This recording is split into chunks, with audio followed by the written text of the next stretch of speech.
নমস্কাৰ বন্ধু বান্ধৱীসকল আপোনালোক সকলোকে পুনৰবাৰকৈ স্বাগতম জনাইছোঁ এটা অন্য ভিডিঅ'লৈ। চাওক বন্ধুসকল, এই ভিডিঅ'টো মই যোৱাকালি বনাব লাগিছিল, কিন্তু অলপ দেৰি হোৱাৰ কাৰণে আজি মই আপোনালোকৰ কাৰণে এই ভিডিঅ'টো লৈ আহিছোঁ।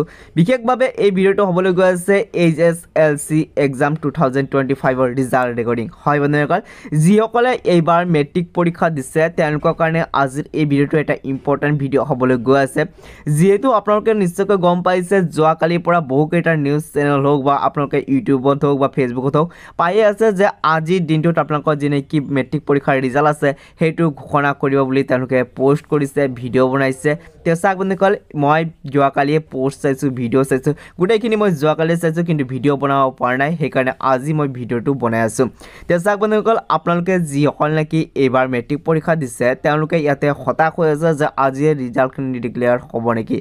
চাওক বন্ধুসকল, আপোনালোকক সকলোকে জনাই থওঁ, যিসকলে মেট্ৰিক পৰীক্ষা দিছে বা যিসকল অভিভাৱকে এই ভিডিঅ'টো চাই আছে সকলোকে জনাই থওঁ যে আজি আপোনালোকক কোনো ধৰণৰ ৰিজাল্ট মুকলি কৰা নহয়। হয় বন্ধুসকল, আপোনালোকক CM ছাৰে নিশ্চয়কৈ কৈছিল যে বিহুৰ পূৰ্বে আপোনালোকৰ যি নেকি ৰিজাল্ট আছে সেইটো মুকলি কৰিব। হয়, এইটো কথা সঁচা, কিন্তু সেই বুলি যে আজি আপোনালোকৰ ৰিজাল্ট মুকলি কৰিব সেইটো নহয়। ইতিমধ্যে আমাৰ CM ছাৰে পোষ্ট কৰিছে যে আজি আপোনালোকক কোনো ধৰণৰ ৰিজাল্ট মুকলি কৰা নহয়। সেই পোষ্টটো মই আপোনালোকক এতিয়া দেখাবলৈ গৈ আছোঁ। মৰমৰ ছাত্ৰ ছাত্ৰীসকল, আপোনালোকে এই পোষ্টটোলৈ মন কৰক। এইটো পোষ্ট কৰিছে আমাৰ CM ছাৰে। ইয়াতে সম্পূৰ্ণৰূপে কোৱা হৈছে যে সকলো অভিভাৱক আৰু ছাত্ৰ ছাত্ৰীসকলৰ বাবে মেট্ৰিক পৰীক্ষাৰ ফলাফল কাইলৈ প্ৰকাশ কৰা নহয়। মানে আজিৰ দিনটোত আপোনালোকক কোনো ধৰণৰ মেট্ৰিক পৰীক্ষাৰ ফলাফল ঘোষণা কৰা নহয়।